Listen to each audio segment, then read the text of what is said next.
Hello everyone, welcome to our channel Vidya Mahasagar. हम BSc 6 semester के लिए बुक थर्ड पढ़ रहे थे। इससे पहले वाली वीडियो में मैंने गलती से बुक सेकंड बोल दिया था, जो कि बुक सेकंड नहीं, बुक थर्ड है। तो बुक थर्ड के लिए हमने इससे पहले जो मैथड्स पढ़ी थी ट्रांसपोर्टेशन के लिए, वो बहुत इंपॉर्टेंट थी। अगर आपने वो वीडियो नहीं देखी तो जाके जरूर देखें और अपने दोस्तों के साथ शेयर जरूर करें। आज जो हम पढ़ने वाले हैं वो है मैक्सिमाइजेशन असाइनमेंट प्रॉब्लम। इससे पहले हमने असाइनमेंट प्रॉब्लम पढ़ी थी, ठीक है। अब ये जो है मैक्सिमाइजेशन असाइनमेंट प्रॉब्लम है, ये क्या चीज होती है ये देखते हैं। सबसे पहले, sometime the assignment problem deals with the maximization of object function, that is the problem में be to assign the person to the job in such a way that the accepted profit is maximum, such a way that the accepted profit is maximum. Such maximization problem is solved by converting it to minimization problem as place negative sign before each element of profit matrix. ये तो इसकी definition हो गई। अगर definition पूछी जाए तो इस तरीके से लिखनी है, लेकिन इसको क्वेश्चन से समझते हैं। जैसे कि हमें ये क्वेश्चन दिया है, इसने बोला है कि हमें ऑप्टिमल सॉल्यूशन निकालना है इस असाइनमेंट प्रॉब्लम का एंड ऑल्सो मैक्सिमाइज सेल, ठीक है। और क्या बोल रहा है कि सेल को मैक्सिमाइज करना है। तो सबसे पहला स्टेप इसमें क्या होगा, सबसे पहला हम स्टेप लिखेंगे, this is a maximization assignment problem.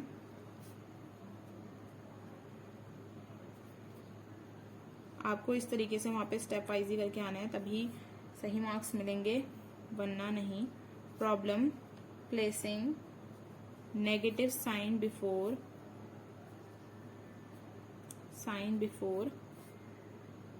Each element. क्या करना है, हमें हर एलिमेंट के आगे नेगेटिव साइन लगाना है। तो पहले बॉक्स बनाएंगे और हर एलिमेंट के आगे करेंगे नेगेटिव साइन, लगा देंगे।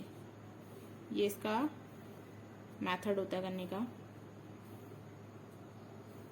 ये हो जाएगा -44, -80, -52, -60, -60, -56, -40, -72, -36, -60, -48, -48, -52, -76, -36, -40।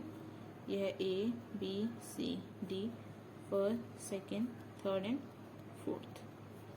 अब इसके बाद का क्या स्टेप होगा, स्टेप सेकेंड है subtracting the minimum element in each row, यानी कि जो सबसे छोटा एलिमेंट होगा उसको क्या करना है, हर रो से माइनस करना है, असाइनमेंट में जैसा करे थे।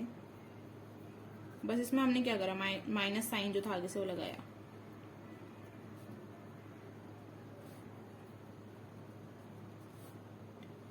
इन ईच रो, ठीक है। अब ये डब्बा बनाया,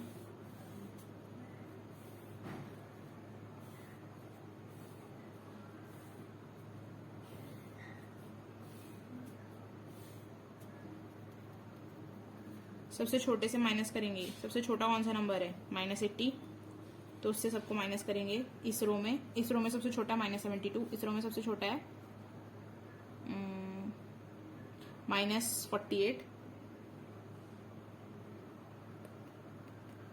सॉरी सबसे बड़ा हो -80, -48, -48,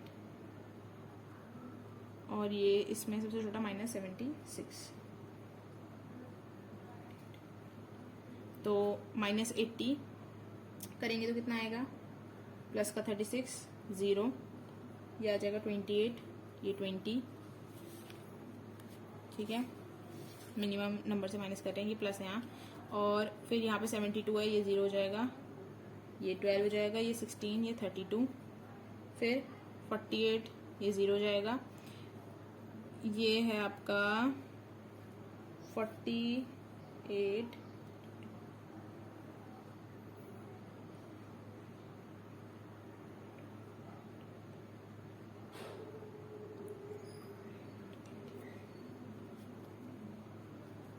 ये वाला माइनस होगा तो ये कितना आएगा 20।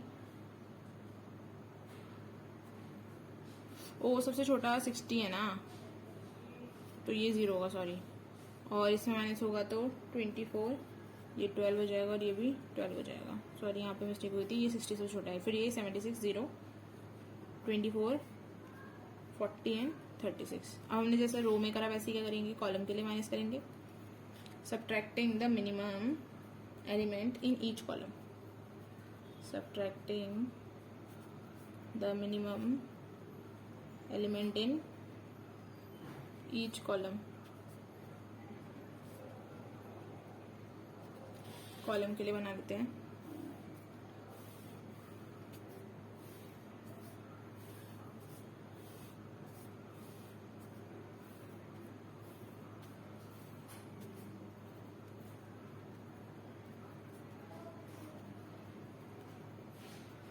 अब सबसे छोटा इस कॉलम में 0 नहीं है, सबसे छोटा 12 है, तो ये जाएगा 24, ये हो जाएगा 0, ये 12 12, इसमें 0 है तो ऐसे रहेगा। इसमें सबसे छोटा 12 है तो ये हो जाएगा 14, ये हो जाएगा 20, ये हो जाएगा 0, ये हो जाएगा 28। इसमें भी 0 है तो इसमें करने की जरूरत नहीं है। अब इसके बाद क्या रहेगा, असाइनमेंट यानी कि हंगेरियन मेथड लगेगा। ठीक है, हंगेरियन मेथड कब लगता है, जब हम देखते हैं कि 0 सारे कॉलम या रो में असाइन नहीं है, तो पहले वो देखेंगे, असाइन करेंगे। तो 0 असाइन करेंगे, इसमें एक 0 है तो ये हो जाएगा, इसके रिस्पेक्टिवली यहाँ कैंसिल आउट हो जाएगा। फिर इस रो में देखेंगे यहाँ पे, इसके रिस्पेक्टिवली यहाँ कैंसिल आउट हो जाएगा। फिर इस रो में देखेंगे यहाँ पे, हमने देखा कि हर रो और हर कॉलम में 0 नहीं है, तो यहाँ पे क्या लगेगा, अब हंगेरियन मेथड लगेगा। तो अब हम हंगेरियन मेथड लगाएंगे। अब हम क्या लिखेंगे, नाउ यूजिंग हंगेरियन मेथड। ठीक है, हंगेरियन मेथड के लिए रो कॉलम बना देंगे और जिस तरीके से असाइन करा था वो भी लिख देंगे।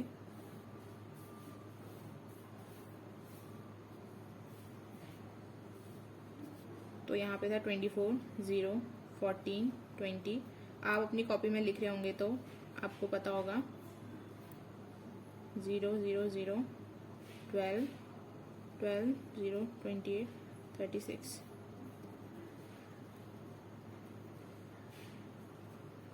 अब हंगेरियन मेथड कैसे लगता है, जहाँ पे क्रॉस है टिक, उसके रिस्पेक्टिवली यहाँ टिक, उसके रिस्पेक्टिवली यहाँ टिक। कैसे करा, जहाँ क्रॉस होता है उस रो में टिक, उसके रिस्पेक्टिवली जहाँ कॉलम में डब्बा होता है साइन किया होता है वहां टिक, और ऐसा रो जहाँ पे सिर्फ डब्बा डब्बा हो वहां टिक। बाकी unticked column, sorry unticked row and ticked column, सारे 0 कवर हो गए। यहाँ से पता चलता है कि हम सही कर रहे हैं। अगर सारे 0 कवर नहीं हुए हैं ऐसे डैश डैश करने पे, तो मतलब कि कुछ गड़बड़ हुई है, या तो असाइनमेंट करने में गड़बड़ हुई है या फिर जो आप हंगेरियन मेथड लगाए हैं उसमें गड़बड़ हो रही है। ठीक है, अब यहाँ पे सबसे छोटा क्या है, 12 है। 12 के अकॉर्डिंग जहाँ पे डैश डैश है वहां पे नहीं होगा कहीं पे भी प्लस और माइनस, लेकिन जहाँ पे प्लस का साइन बन रहा है वहां प्लस होगा, और बाकी जहाँ पे डैश डैश नहीं है वहां पे क्या होगा, माइनस होगा 12। ये A B C D first, second, third and fourth. ठीक है, तो 12 माइनस प्लस नहीं बन रहा है, 0, 2, 8, 0 प्लस बन रहा है तो 12 जुड़ेगा, 28, 20, 0, 12 रहेगा, प्लस बन रहा है 12, 0, 12, 0, 0, 14, 16 एंड 24। अब असाइन करेंगे। अगर अभी भी असाइन नहीं हुआ तो क्या करेंगे, वापस से हंगेरियन मेथड लगाएंगे। तो 0, इसके रिस्पेक्टिवली कैंसिल, 0, सॉरी ये दो है यहाँ पे 0 तो स्किप हो जाएगा, यहाँ पे 1 है, यहाँ हो जाएगा। फिर यहाँ पे 1 है तो ये हो जाएगा। फिर हम कॉलम में जाएंगे तो यहाँ पर इसके रिस्पेक्टिवली ये कैंसिल हो जाएगा और ये वाला 0। ठीक है, इस तरीके से होगा। ये यहाँ पे 2 0 थे इसलिए हमने स्किप करा, फिर यहाँ आया, फिर यहाँ पे ऑलरेडी कट हो चुका था इसलिए यहाँ पे डब्बा बन गया। इसके रिस्पेक्टिवली ये कट हो जाएगा और यहाँ पे डब्बा बन जाएगा। तो हर रो हर कॉलम में डब्बा है, तो मतलब कि इनकी ड्यूटी हमें असाइन कर दी गई है। फर्स्ट, सेकंड, ए के लिए सेकंड, बी के लिए फोर्थ, सी के लिए थर्ड एंड डी के लिए फर्स्ट। इस तरीके से हमने क्या करा, मैक्सिमाइजेशन असाइनमेंट प्रॉब्लम करा। माइनस से पहले सबको माइनस से मल्टीप्लाई कर दिया अंदर जो नंबर्स थे, फिर रो से सबसे छोटा नंबर को माइनस करेंगे, कॉलम में सबसे छोटे नंबर को, फिर असाइनमेंट लगाएंगे। अगर असाइनमेंट नहीं हो रहा है मतलब कि सारे रो कॉलम में डब्बे नहीं बन रहे हैं, हंगेरियन मेथड लगाएंगे। हंगेरियन मेथड लगा के फिर हमें असाइनमेंट पूरा करना होगा। ये एक मेथड हो गई। अब नेक्स्ट देखते हैं। अब जो नेक्स्ट है वो है रिस्ट्रिक्शन ऑन असाइनमेंट। इसमें क्या होगा, sometime due to restriction technical legal और others the assignment of the particular facility of to particular job not permitted to overcome such difficulty be assigned as very high cost to corresponding cell so that the activity will automatically excluded from the optimal solution। यानी कि इस तरीके से कोई box दिया होगा, वहां पे हमें एक जो वैल्यू दी होगी नॉट दे दी गई होगी। अब ऐसे में क्या करना होगा, ऐसे में क्या करना होगा, जो नॉट होगा उसको हम एक बहुत लार्ज क्वांटिटी लार्ज कॉस्ट ले लेते हैं, बहुत ही ज्यादा, यानी कि इन्फानाइट बना देते हैं इसे। क्या लिखेंगे, सबसे पहले स्टेप में हमें लिखना होगा to avoid the assignment to employees B we take, जो कि बी में है, its time to be very large that is infinite. हम क्या ले लेंगे, उस नॉट को इनफाइनाइट ले लेंगे, उसके बाद नॉर्मली सॉल्व करेंगे जैसे सॉल्व करते हैं। ठीक है, सबसे पहले हम डब्बा बनाएंगे।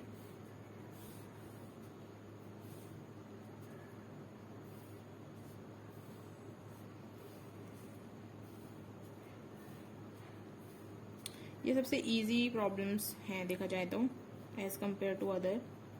इनमें हमें सिर्फ डब्बे बनाने और कुछ चीज़ों का ध्यान रखना है। 12, 10, 10, 8। अभी इसके बाद जो मोदी मेथड आएगी बस वो है थोड़ी सी डिफिकल्ट भी नहीं कहेंगे, बहुत इजी है, बस थोड़ा सा उसका पैटर्न है जो कि आपको दिमाग में रखना है, बाकी बहुत इजी है। इसके बाद क्या होगा, वापस से रो कॉलम में सब्ट्रैक्ट करेंगे। पहले रो का करते हैं, आप लैंग्वेज लिख सकते हैं, ठीक है, बाकी हम कर लेते हैं। तो रो में सबसे छोटा एलिमेंट है 8, 4, 2, 2, 0। फिर 11 सबसे छोटा है 3, ये इन्फिनिटी रहेगा, 4, 0। फिर यहाँ पे 4, 2, 6, 12, 0। 7 है 1, 3, 2, 0। ये रो में लग गया। अब कॉलम में लगाएंगे। इसके बाद आपको ये सब कुछ स्टेप फर्स्ट सेकंड थर्ड करके लिखना है। मैं तो बस आपको डायरेक्ट बता रही हूँ क्योंकि मैं आपको आगे लिखवा चुकी हूँ कि कैसे आपको एग्जाम में लिखना है। ये मैं आपको जल्दी बस बताने के लिए कि ये कैसे सॉल्व होगा, ये इस तरीके से लिख रही हूँ। सारा कुछ एक जैसा ही है, बस इन्फिनिटी बना दिया हमने, बाकी सब कुछ जैसे असाइनमेंट में लग रहा था वैसा ही होगा, ठीक है। लेकिन फिर भी ये क्वेश्चन सॉल्व करा देते हैं इसका। फिर इन सब में छोटा 1 है, 3, 2, 1, 0, 2 है, 0, इन्फिनिटी, 4, 1, 2 है, 0, 2, 10, 0, 0, 0, 0, 0। अब क्या होगा, असाइन करेंगे। आपको इसी डब्बे में नहीं बनाना होगा, दोबारा से एक डब्बा बनाएंगे, वहां पे असाइन करेंगे। यहाँ पे 3 है, स्किप। यहाँ पे आएगा क्रॉस क्रॉस क्रॉस। यहाँ पे 2 है, स्किप। कॉलम में आएंगे, सबसे पहले यहाँ बनेगा क्रॉस, फिर इसमें बनेगा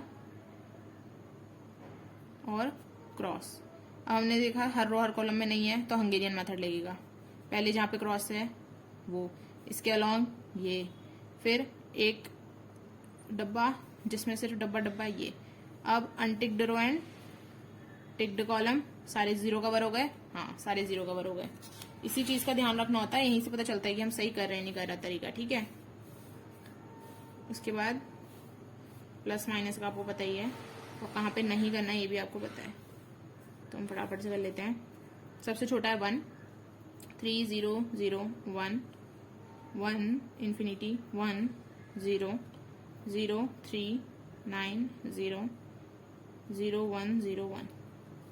A B C D इस चीज का ध्यान रखना है, इसको मत भूलना, ठीक है। अब फिर 2 है, स्किप। 1 है, कैंसिल। डब्बा कैंसिल। रो में आएंगे ये, कैंसिल, डब्बा। हर रो हर कॉलम में, यानी कि असाइन हो गए। अब इसने हमें यहाँ पूछा था फाइंड द मिनिमम कॉस्ट। अगर इसने पूछा होगी कि जॉब किस तरीके से असाइन करी गई है इनकी, तो हम क्या लिखते, ए को सेकंड, बी को फोर्थ, सी को फर्स्ट, डी को थर्ड। लेकिन इसने मिनिमम कॉस्ट पूछी गई है, तो यहाँ पे क्या होता है कि जहां जहां पे डब्बे बने होते हैं और जो इनकी ओरिजिनल वैल्यूज होती हैं डब्बे की जगह पे, उन सबको ऐड कर दिया जाता है। अगर देखें तो इस 0 की जगह पे क्या है 10, यानी कि 10 प्लस इस 0 की जगह क्या है 11 प्लस इस 0 की जगह क्या है 6 प्लस इस 0 की जगह 9, तो इन सबको अगर हम ऐड करेंगे तो 36 आएगा, यानी कि इसकी ये मिनिमम कॉस्ट होगी। मिनिमम कॉस्ट के लिए इस तरीके से करेंगे, लेकिन अगर हमें बोला होगा कि किस किस को कहाँ कहाँ जॉब असाइन होगी तो इस तरीके से होगा कि ए को सेकेंड, बी को फोर्थ, सी को फर्स्ट एंड डी को थर्ड। ठीक है, ये था इजी मेथड, बहुत इजी है। असाइनमेंट में आपको इससे पहले वाली वीडियो में बता चुकी हूँ, अगर आपने नहीं देखा अभी भी तो प्लीज आप देख लें वहां पे, क्योंकि वहीं से ये सारी चीजें आगे कंटिन्यू हो रही हैं और बाकी बस असाइनमेंट का ही मेथड लग रहा है, बस थोड़े से क्वेश्चन के अंदर जो पैटर्न है वो चेंज हो रहा है और उसके अकॉर्डिंग सॉल्व हो रहा है। ठीक है, अब नेक्स्ट में जाते हैं। ओके, तो अब ये जो क्वेश्चन है ये बहुत ही इंपॉर्टेंट क्वेश्चन है और बहुत ही इंटरेस्टिंग है। इसका जो नेम है वो है मोदी मेथड। क्या है? मोदी मेथड। तो ये याद रखना नाम। अब मोदी मेथड में क्या होता है, हमें इस तरीके से टेबल दी होगी। ठीक है, वेयर हाउस फैक्ट्री इतनी, फैक्ट्री की कैपेसिटी ये, वेयर हाउस रिक्वायरमेंट ये, और ये हमारे नंबर ऑफ फैक्ट्रीज जो है। ठीक है, अब इसमें सबसे पहले क्या होता है कि हमें नॉर्थ वेस्ट, जो मैंने आपको सबसे पहला मेथड बताया था ट्रांसपोर्टेशन का, अगर आपने नहीं देखी अभी भी वीडियो आप देख सकते हैं, आपको पहले पार्ट में मिल जाएगी। अब वहां पे चेक करेंगे तो नॉर्थ वेस्ट में क्या होता है, जिस तरीके से हम लोग लगा के लास्ट में जो आंसर निकालते हैं, ऐसा पैटर्न बनाते हैं, वो बनाना है। ठीक है, मैंने यहाँ पे डायरेक्ट बना रखा है, आप एक बार ट्राई भी करना, नॉर्थ वेस्ट की भी प्रैक्टिस हो जाएगी और आपको पता भी चल जाएगा कि किस तरीके से होता है। ठीक है, तो नॉर्थ वेस्ट जो कॉर्नर मेथड था वो लगाया और डायरेक्ट ये वैल्यू आई। इसके बाद क्या होता है, मोदी मेथड में हमें चेक करना होता है क्या, m plus n minus 1। m क्या होता है, नंबर ऑफ रोज। ठीक है, और n क्या होता है, नंबर ऑफ कॉलम्स। अब यहां नंबर ऑफ रोज कितनी है, 1 2 3, 3 प्लस कर दिया, नंबर ऑफ कॉलम्स 1 2 3 4 प्लस कर दिया, यानी कि 3 plus 4 minus 1 is equals to 6। अब ये 6 क्या है, 6 मतलब कि 6 असाइन करे होंगे, 1 2 3 4 5 6, यहां से क्या पता चला कि 6 असाइन करे हुए हैं। Allocated all is equal to m plus n minus 1 and initial solution, यानी कि जिन जिनको एलोकेट कर गए हैं वो 6 हैं। अब इसका जो कॉस्ट होती है वो कैसे निकालते हैं, 19 इंटू 5, 39 इंटू इतना इतना इतना प्लस सबका सम, तो 1033 आ रहा है इसका आंसर। ठीक है, अब क्या होता है, मोदी मेथड जो होगी अब लगेगी स्टेप सेकंड से। स्टेप सेकंड से क्या होता है, टेस्ट फॉर ऑप्टिमिडिटी। सबसे पहला एलोकेटेड सेल के लिए ui plus V J equals to cij, ये फॉर्मूला होता है फॉर एलोकेटेड सेल, यानी कि एलोकेटेड सेल मतलब जहां जहां हमको ये एलोकेट करी गई है, इनकी फैक्ट्रीज को उनके कैपेसिटी उनकी दे गई है। बाकी जो है जैसे कि 50, 10, 60, 70, 48 एंड हाँ ये जो ब्लैक पेन से लिखा गया है ये सब क्या है, नॉन एलोकेटेड, यानी कि इनको एलोकेट नहीं किया गया है। कुछ भी फैक्ट्रीज, कोई भी फैक्ट्रीज को कोई भी सामान एलोकेट नहीं किया गया है, लेकिन इन सारी फैक्ट्रीज को एलोकेट किया गया है। तो इसके लिए जो फॉर्मूला होता है एलोकेटेड के लिए होता है ui plus V J equals to cij। अब ये किस तरीके से लगता है ये देखते हैं। देखिए हम यहाँ पे क्या होता है कि इस तरीके से लिख देते हैं u1 u2 u3 v1 v2 v3 and v4। उसके बाद इनकी वैल्यूज निकाल के इनकी वैल्यूज पुट करते हैं। तो हम यहाँ पे क्या करते हैं, u1 को 0 ले लेते हैं। अब u1 को 0 के लिया, हम सबसे पहले ये चेक करते हैं कि कहाँ पर किस रो में सबसे ज्यादा एलोकेटेड है। अब यहाँ पे हम देख रहे हैं इक्वल नंबर में एलोकेटेड है, तो किसी भी रो को आप 0 रख सकते हैं। मैंने यहाँ पे u1 को 0 रख दिया, आप u2 भी रख सकते हैं, u3 भी रख सकते हैं। हमें बस वैल्यूज निकालनी होती है और जहां सबसे ज्यादा एलोकेटेड होते हैं उस रो को 0 रखना होता है। और यहाँ पे इक्वल नंबर्स पे थे इसलिए हमने क्या करा, किसी को भी 0 रख दिया। मैंने u1 को 0 रख दिया। अब ui माइनस वीजे था, ui minus V J equals to cij। cij मतलब जो एलोकेटेड है, जैसे कि 1 1 1 2 1 2 2 1 2 3 1 3 3 1 3 4। ठीक है, तो हमने क्या करा, c11 इक्वल्स टू ui मतलब कि u1 minus v1 equals to कितना दिया अंदर वैल्यू 19 पहले वाली के लिए। तो यहाँ पे u1 0 था तो v1 की वैल्यू 19 आ गई। इस चीज का ध्यान रखना। क्या कहा, c11 के लिए निकाला, c11 की अंदर वाली वैल्यू यानी कि 19 जो है उसके इक्वल में 19 आएगा और u1 माइनस v1, u1 0 लिया हुआ है तो v1 19 आ गया। वैसे ही c12 के लिए u1 plus v2 equals to 39, u1 फिर से 0 है तो v2 की वैल्यू 39। c22 के लिए यानी कि इसके लिए इक्वल्स टू 30 रखा, u2 की वैल्यू कितनी थी, u2 की वैल्यू निकालनी है, v2 की वैल्यू 39 थी तो u2 कितना आ गया -9। वैसे ही c23 के लिए भी निकाला, u2 plus v3 equals to 40, v3 equals to 49 equals to 40 था तो U2 कितना माइनस का 9 था, तो इधर जाके प्लस हो जाएगा, तो V3 49 आ गया। फिर C3 के निकाला 70 वाले के लिए, फिर 20 वाले के लिए निकाला। ठीक है, ये वैल्यूज आ गई। ये हमारे किसके लिए थी? एलोकेटेड के लिए, यानी कि जहां जहां हमारे सेल्स एलोकेटेड करे गए हैं, मतलब जहां जहां फैक्ट्री में सामान एलोकेट किया गया है। अब बचे हुए कौन कौन से? 50, 10, 70, 60, 48 वाले। ठीक है, उनके लिए क्या फॉर्मूला होता है नॉन एलोकेटेड के लिए? उसको PIJ कर देंगे। ठीक है, और जो हमने वैल्यूज निकाली ना U1, U2, U3 और V1, V2, V3, V4 की, वो उसको इस तरीके से लिख देंगे, U वाले इधर और V वाले इधर। ठीक है, ये इंपॉर्टेंट है, इस चीज का ध्यान रखना, इस तरीके से लिखेंगे। फिर नॉन एलोकेटेड सेल के लिए P फॉर्मूला होता है PIJ equal to VI plus VJ minus CIJ। वहां पे क्या हो रहा था? UI माइनस VJ हो रहा था इक्वल टू CIJ। यहाँ पे UI प्लस VJ होगा और माइनस का CIJ होगा। ठीक है, अब सबसे पहले नॉन एलोकेटेड है ये वाला 50 वाला P13। तो P13 के लिए U1 plus V3 minus 50। U1 की वैल्यू 0 हमें पता है, V3 की वैल्यू हमें पता है कितनी है 49, यहां से निकाली थी, माइनस 50 इक्वल्स टू -1। ठीक है, इस तरीके से हमने सब में वैल्यूज रखी। P14 यानी कि 10 वाला, तो U1 प्लस V4 माइनस 10, यानी कि हमें इनकी वैल्यूज पता है किसकी? U1 और V4 की। यहां से हमने -11 निकाल दिया। वैसे ही P21 के लिए, P24, P31, P32 के लिए। आप एक बार पॉज करके चेक कर लें। ठीक है, किस तरीके से करा गया है, सेम मेथड है। अब यहाँ पे हमारे वैल्यूज देखिए, minus minus minus minus minus plus. अगर ये सब माइनस आ जाती ना तो हमें आगे करने की जरूरत नहीं पड़ती, लेकिन यहाँ पे क्या हो रहा है? प्लस आ गया है। तो यानी कि since all penalties are non negative, so we use other iteration, check the maximum penalty that is positive value. यानी कि इसने बोला कि सारी जो है नॉन नेगेटिव है, मतलब कि सारी नॉन नेगेटिव नहीं है, मतलब कि एक पॉजिटिव आ गया है यहाँ पे। अगर सारी नॉन नेगेटिव होती तो हमें दोबारा से अप्रोक्सीमेशन निकालने की जरूरत नहीं पड़ती। ये जो इटरेशन वर्ड यूज हुआ है इसे अप्रोक्सीमेशन भी बोलते हैं। ठीक है, तो हम क्या करेंगे? दोबारा से चेक करेंगे इसकी पेनाल्टी के लिए। तो हमें दोबारा से जो हमने अभी नॉन एलोकेटेड के लिए निकाला है वो दोबारा करना पड़ेगा। अब एलोकेटेड और नॉन एलोकेटेड निकालने से पहले हमें क्या करना होता है? हमें लूप बनाना होता है। अब वो लूप कैसे बनता है वो दिखाते हैं आपको। देखिए, लूप यहाँ पे जो हमने हमारा जो बॉक्स था सेम वैसी कॉपी किया। उसके बाद हमने चेक किया, हमने यहाँ पे क्या चेक किया था कि जो P32 है उस पर पॉजिटिव वैल्यू आ रही है, यानी कि ये पॉजिटिव वैल्यू है। यहां से लूप बनना चालू होगा, यानी कि P32 से। P32 कहां पर है? P32 यहां से चालू होगा लूप बनना। लूप कहां से? लूप जो है दो जगह जा सकता है, या तो ऊपर जा सकता है या तो नीचे या बगल में जा सकता है। ऊपर भी जा सकता है, बगल में भी जा सकता है, क्योंकि इनमें सब में एलोकेटेड है। लूप कहाँ कहाँ घूमता है? जहां पे एलोकेटेड होता है। जहां पे एलोकेटेड नहीं होगा लूप वहां पे नहीं जाएगा। यानी कि हम यहाँ से इधर जा सकते हैं, एलोकेटेड है इसमें, फिर ऊपर भी जा सकते हैं क्योंकि एलोकेटेड है, फिर बगल में भी जा सकते हैं, एलोकेटेड है, फिर वापस आ सकते हैं। लूप जो है इस तरीके से होना चाहिए, पूरा बंद बनना चाहिए। ठीक है, अब आप लोग बोलेंगे कि हम लोग 20 में क्यों नहीं गए? अगर हम 20 में जाते तो हम 60 में नहीं जा पाते, क्योंकि 60 में क्या है? एलोकेटेड नहीं है। ठीक है, अगर यहाँ पे एलोकेटेड होता तो लूप लंबा भी बन सकता है। जरूरी नहीं है कि उसमें 4 ही एलिमेंट है, उसमें 5 भी आ सकते हैं, 6 भी, 7, 8 कितने भी आ सकते हैं। ठीक है, वो डिपेंड करता है कि हमारा लूप कहाँ से कहाँ तक जा रहा है। हाँ, यहाँ पे हम लोग 20 में नहीं लेंगे क्योंकि ऊपर लूप इसमें जो है एलोकेटेड नहीं है। यहाँ से यहाँ गए, यहाँ से यहाँ गए। ठीक है, और यहाँ पे भी नहीं आ सकते क्योंकि यहाँ पे भी एलोकेटेड नहीं है। या तो यहीं जा सकते हैं या तो यहीं जा सकते हैं, क्योंकि ऊपर और बगल में एलोकेटेड है। तो इस तरीके से लूप बन गया। अब इस लूप में क्या होता है? जहां से स्टार्ट कर रहे हैं, यानी कि 8 से स्टार्ट करें, पॉजिटिव, फिर नेगेटिव, पॉजिटिव, नेगेटिव, इस तरीके से साइन बना देते हैं।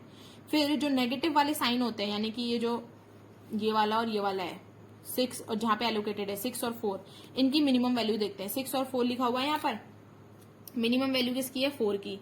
तो 4 को क्या करेंगे? जहां पर एलोकेटेड करा गया है 4, 3, 6 और यहाँ पे कुछ भी नहीं है, तो जहां जहां पे जो साइन है उसके अकॉर्डिंग कर देंगे, प्लस और माइनस कर देंगे। जैसे यहाँ पे प्लस है तो यहाँ पे 4 आ जाएगा, यहाँ पे माइनस है तो 2 हो जाएगा, यहाँ पे प्लस है तो 7 हो जाएगा, यहाँ पे माइनस है तो 0 हो जाएगा, यहाँ पे कुछ भी नहीं बचेगा। फिर वो कैसे है? देखिए, यहाँ पे अब जो U1, U2, U3 और इनकी वैल्यूज होगी ना, ये वापस नहीं उतारेंगे, क्योंकि अब ये क्या हो गया है? चेंज हो गया। हमने लूप बना दिया है, अंदर सब कुछ चेंज हो गया है, तो एलोकेटेड और नॉन एलोकेटेड भी क्या हो जाएंगे? चेंज हो जाएंगे। तो अब क्या करना है इसके बाद?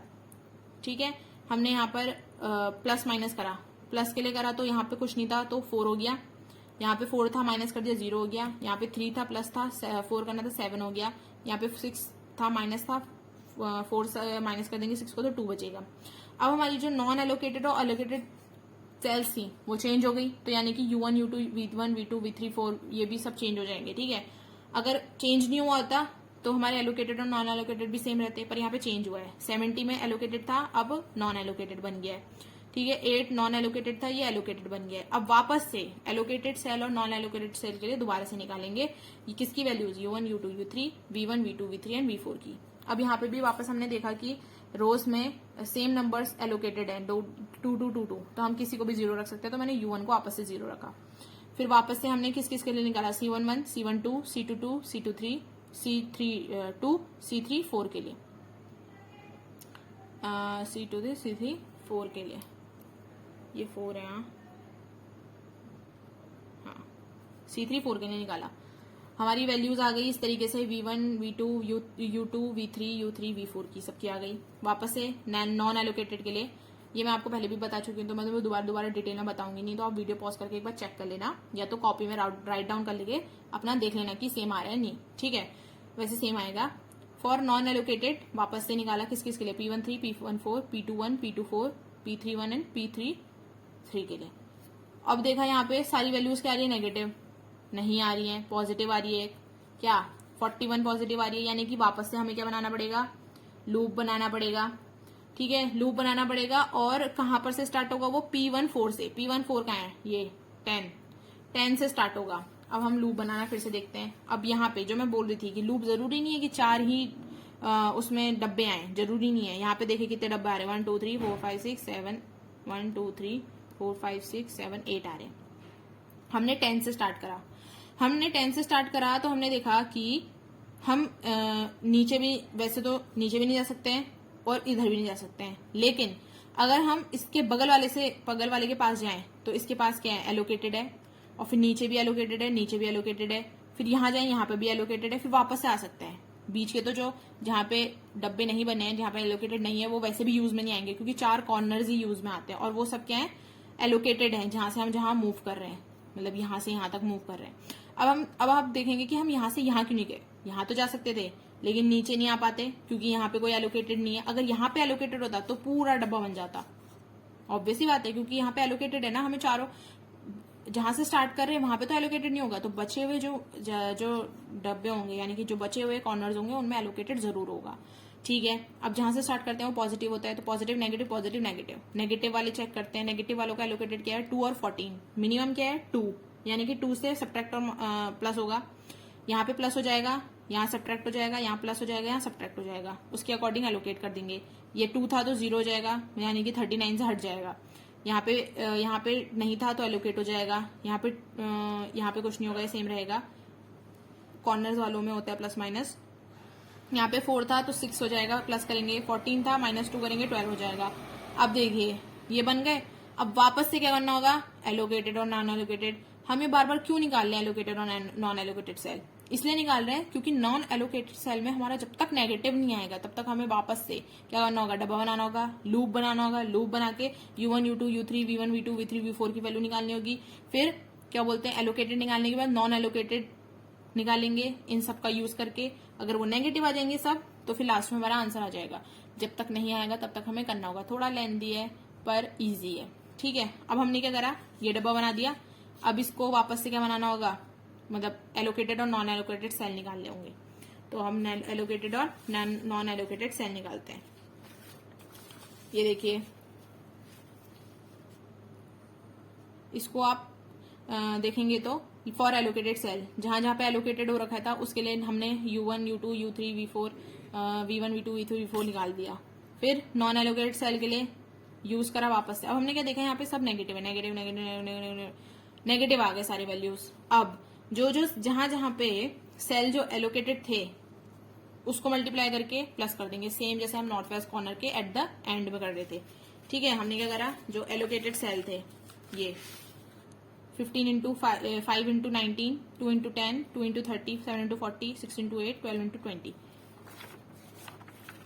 सब करा, आंसर आ गया। अब जो हमने स्टार्टिंग में निकाला था नॉर्थ वेस्ट कॉर्नर यूज करके, वहां पे क्या था 1033। लास्ट में आंसर कितना आ रहा है मोदी मेथड यूज करके 743, यानी कि कितना डिफरेंस है देखिए। तो जब भी आंसर निकालेंगे आपको कैसे पता चलेगा कि करेक्ट है या नहीं? हमेशा नॉर्थ वेस्ट कॉर्नर से जो आंसर आ रहा होगा उससे बहुत कम होगा मोदी मेथड। ठीक है, मोदी मेथड का जो आंसर होगा वो नॉर्थ वेस्ट कॉर्नर से कम होगा। और 2-3 चीजों का ध्यान रखना है। जब तक नॉन एलोकेटेड में पॉजिटिव है वहां से लूप स्टार्ट होगा।